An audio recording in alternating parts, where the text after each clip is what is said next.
അപ്പോൾ ഇതാണ്ട് ഇതുപോലെ സമാധാനപരമായിട്ട് പൂച്ചപ്പറ്റി നടത്തിക്കൊണ്ടിരുന്ന നമ്മുടെ വീട്ടിലോട്ടാണ് ഇതുകൂട്ട് മഴ വന്നത്.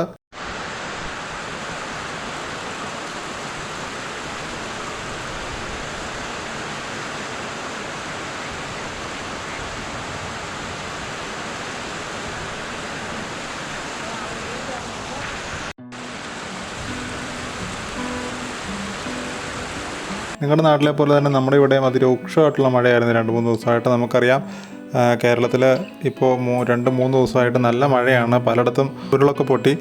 അതിനോടനുബന്ധിച്ച് തന്നെ ഒത്തിരി പേര് ഇപ്പം മരിച്ചിട്ടുണ്ട്. അപ്പോൾ എല്ലാവരും സൂക്ഷിക്കുക, തരുന്ന നിർദ്ദേശങ്ങളൊക്കെ പാലിച്ച് നമ്മുടെ സ്ഥലത്ത് നിന്ന് മാറാനൊക്കെ പറഞ്ഞിട്ടുണ്ടെങ്കിൽ മാറിക്കൊടുക്കുക, അങ്ങനെയൊക്കെ ചെയ്യുക. എന്തായാലും ഇപ്പം കണ്ടിന്യൂസ് ആയിട്ട് ഇപ്പോൾ 2-3 വർഷമായിട്ട് നമുക്ക് വെള്ളപ്പൊക്കം ഒരു പതിവായിട്ട് വന്നേക്കുവാണ്. നമ്മുടെ നാട്ടിലെ അവസ്ഥ ഇതൊക്കെ തന്നെയാണ്. നമ്മുടെ വീട്ടിലോട്ട് വരുന്ന വഴിക്കും ഒക്കെ വെള്ളം കയറി ഒഴുകുമായിരുന്നു. പക്ഷേ ഇവിടെ എന്നൊക്കെ പറഞ്ഞു കഴിഞ്ഞാൽ മറ്റ് സ്ഥലങ്ങളിലൊക്കെ, പ്രത്യേകിച്ച് പൂഞ്ഞാർ ഏരിയയിലൊക്കെ ഉണ്ടായ പോലെ, നമ്മുടെ അടുത്താണ് പൂഞ്ഞാർ ഏരിയയിലൊക്കെ ഉണ്ടായ പോലെ അത്രയധികം രൂക്ഷമായിട്ട് വെള്ളമൊന്നും കയറി വന്നില്ല. നമ്മുടെ വഴിയിലോട്ടൊക്കെ ജസ്റ്റ് കയറി ഇറങ്ങിപ്പോയി. പക്ഷേ പല സ്ഥലങ്ങളിലും കടകളിലും വീടുകളിലും ഒക്കെ വെള്ളം കയറി. ഇതിപ്പോൾ നമ്മുടെ വീട്ടിലോട്ട് വരുന്ന വഴിക്ക് ഒരു കണ്ടത്തിൻ്റെ സൈഡിലുള്ളൊരു വഴിയാണ് കേട്ടോ. ഇതിൻ്റെ ഇടയ്ക്കൊരു തോടുണ്ട്. ആ തോട് കരകവിഞ്ഞ് കയറി വരുന്നതാണ് ഈ വെള്ളം. കുറച്ച് ശക്തമായിട്ട് വരും, പക്ഷേ അത് ഏതാനും കുറച്ച് മണിക്കൂറുകൾ, കഷ്ടി ഒരു 2-3 മണിക്കൂറൊക്കെ നിൽക്കത്തുള്ളൂ. ഇതിപ്പോൾ മഴ ഭയങ്കര രൂക്ഷമായതുകൊണ്ട് ഇന്നിപ്പോൾ രാവിലെ മുതൽ ഏകദേശം വൈകുന്നേരം വരെ നല്ല രീതിയിൽ വെള്ളം കയറി ഒഴുകുന്നുണ്ടായിരുന്നു. പക്ഷേ കാറിനൊക്കെ കഷ്ടിച്ച് കടന്നു പോവാം. മറ്റ് ജില്ലകളിലും ഒക്കെ ഉണ്ടായിരിക്കുന്ന നാശനഷ്ടങ്ങൾ വെച്ച് നോക്കുമ്പം പറഞ്ഞ പോലെ നമുക്ക് ഇത്രയൊക്കെ ഉള്ളൂ നമ്മുടെ നാട്ടിലുണ്ടായിട്ടുള്ളത്.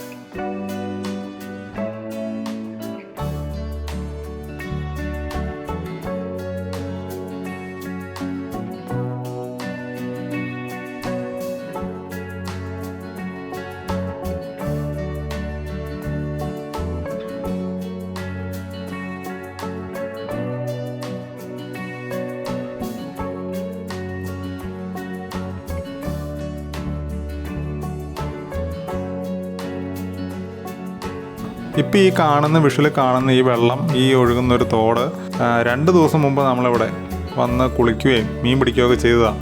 ഇങ്ങനെ ഇരുന്ന തോടാണ് 2 ദിവസം കൊണ്ട് നമ്മൾ നിന്നതിനെ കഴിഞ്ഞ് വീണ്ടും 2 ആൾ പൊക്കത്തിൽ വെള്ളം പെട്ടെന്ന് കയറി വന്നു. അത് ഒരു ദിവസത്തെ മഴ കൊണ്ടാണ് ഇത്രയും വെള്ളം പെട്ടെന്ന് വന്നത്. ഇവിടുത്തെ പോലെ നിങ്ങൾക്ക് പരിചയമുള്ള കടവാണെങ്കിലും നിങ്ങൾക്ക് പരിചയമുള്ള തോടാണെങ്കിലും ഒക്കെ വെള്ളത്തിൻ്റെ ഒഴുക്കോ അതിൻ്റെ ശക്തിയോ നമുക്ക് പുറമേ നോക്കുമ്പോൾ അറിയത്തില്ല. ഒരിക്കലും അങ്ങനെയുള്ള സ്ഥലങ്ങളിൽ ഇറങ്ങാതിരിക്കുക, ശ്രദ്ധിക്കുക. അപ്പോൾ അതിന് മുമ്പ് 2 ദിവസം മുമ്പ് തെളിഞ്ഞ അന്തരീക്ഷത്തിലെടുത്ത് കുറച്ച് വിഷ്വൽസും കാര്യങ്ങളും എല്ലാം ഉണ്ട്. ആ വിശേഷങ്ങൾ നമുക്ക് കാണാം. അപ്പോൾ നമ്മൾ നേരെ വെള്ളത്തിൽ നിന്ന് മീൻപിടുത്തത്തിൽ നിന്നൊക്കെ നേരെ വന്നത് നമ്മുടെ പറമ്പിലോട്ടാണ് കേട്ടോ. പറമ്പിൽ നമ്മുടെ കുട്ടപ്പായും ആളും നിൽപ്പുണ്ട്. അവർക്ക് വെള്ളമൊക്കെ കൊടുത്തു. കഴിഞ്ഞ പ്രാവശ്യം കൊറോണ പിടിച്ചപ്പം നമ്മൾ പുല്ല് മേടിച്ചായിരുന്നു കുട്ടപ്പായ കൊടുക്കാനായിട്ട്. അന്ന് നമുക്ക് ചെത്തി വെട്ടിയിട്ട് കൊടുക്കാനുള്ള സാഹചര്യം ഇല്ലാത്തതുകൊണ്ട് എടുത്തിട്ട് കൊടുക്കുന്നുണ്ടായിരുന്നു. കുട്ടപ്പായനൊക്കെ ഇവിടെ കൊണ്ട് കെട്ടിയത്. അപ്പോൾ ആ സമയത്ത് ഇവിടെ ഇട്ട് കൊടുത്ത പുല്ല് തന്നെ മുളച്ചുണ്ടായതാണ് കേട്ടോ. നോക്കി എന്തോരം പുല്ലാന്ന്. ഇതുപോലെ തന്നെ അവിടെ മുകളിൽ നിൽപ്പുണ്ട് കുറേ. ഇതിപ്പോൾ എല്ലാം കൂടെ ചെത്തിക്കഴിഞ്ഞാൽ ഒരു 10-20 കിലോ അടുത്ത് പുല്ല് ഇപ്പോൾ ഇവിടെ നിൽപ്പുണ്ട്. നമ്മൾ തണ്ട് അവിടെ റബ്ബറൊക്കെ വെട്ടിക്കളഞ്ഞ ഏരിയയിൽ തണ്ട് നമ്മൾ 3 പ്രാവശ്യം നട്ട് നോക്കിയതാണ്. ഒരെണ്ണം മുളച്ചില്ല. മുളച്ചു, പക്ഷേ വലുതായിട്ടൊന്നും ഇല്ലായിരുന്നു. ഇതിപ്പോൾ നല്ല രീതിയിൽ പുല്ലായിട്ടുണ്ട് കേട്ടോ. കഴിഞ്ഞ ദിവസത്തെ വയനാട് ട്രിപ്പിൽ അവർക്ക് പുല്ല് ഇട്ട് കൊടുക്കാനൊക്കെ ആയിട്ടൊരു ചേട്ടനെ വിളിച്ചായിരുന്നു. അപ്പോൾ ചേട്ടൻ പുല്ലൊക്കെ ഇട്ട് കൊടുത്ത് കഴിഞ്ഞിട്ടുള്ള മിച്ചമുള്ള സമയത്ത് നമുക്ക് എല്ലാ കൊക്കോയുടെയും ചോടൊക്കെ തെളിച്ച് തന്നു കേട്ടോ. കൊക്കോയൊക്കെ 2-3 ഉണ്ടാകുന്നുണ്ട്. ഈ സെക്ഷനിലോട്ട് നമ്മൾ കൊക്കോ വെച്ചതിനെക്കുറിച്ചൊക്കെ ഉള്ള വീഡിയോ പണ്ട് ഇട്ടിട്ടുണ്ട്. നമുക്ക് റബ്ബറിന് ഇടവിളയായിട്ട് ചെയ്യാമെന്നും പറഞ്ഞു. എന്തായാലും ഇതിൻ്റെ അകത്ത് നിൽക്കുന്ന കൊക്കോ കായ്ച്ചു കേട്ടോ. നമ്മുടെ തെളിഞ്ഞ സ്ഥലത്ത് നിന്ന് കായ്ച്ചൊക്കെ നിങ്ങളെ ഞാൻ കാണിച്ചതാണ്. വെയിലുള്ളിടത്ത് കുറച്ച് നേരത്തെ കായ്ച്ചു. ഇവിടെ റബ്ബറിനകത്ത് നിൽക്കുന്ന കൊക്കോയാണെന്നുണ്ടെങ്കിലും 3-4 കായൊക്കെ പിടിച്ചിട്ടുണ്ട്. അപ്പോൾ ഇതിൻ്റെ ഇടയ്ക്ക് ഇങ്ങനെ കൊക്കോ വെച്ച് കിട്ടോ കേട്ടോ. വലിയ കുഴപ്പമൊന്നുമില്ല റബ്ബറൊക്കെ ഉള്ളവർ. ഇതേ പുല്ല് ഇപ്പം ഉണ്ടായി നിൽക്കുന്നു. പുല്ലുണ്ടായത് ഒരു വണ്ടറായിപ്പോയി കേട്ടോ. ആ തണ്ട് കിടന്നിട്ട് തന്നെ ഉണ്ടായതാണ്, നമ്മൾ നട്ടിട്ടുണ്ടായില്ല. കുട്ടനും മാളും വെള്ളമൊക്കെ കുടിച്ച് കഴിഞ്ഞു.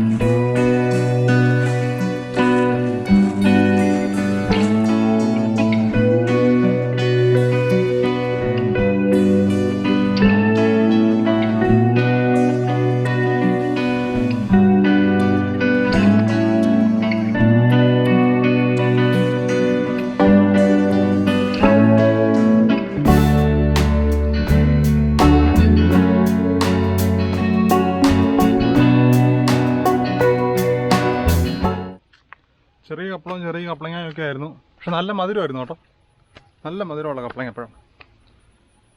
ഞാൻ ഇന്നലെ പറിച്ചു വെച്ചതാണ്, പറിച്ചു വെച്ചിട്ട് പക്ഷേ കഴിക്കാൻ മറന്നുപോയി.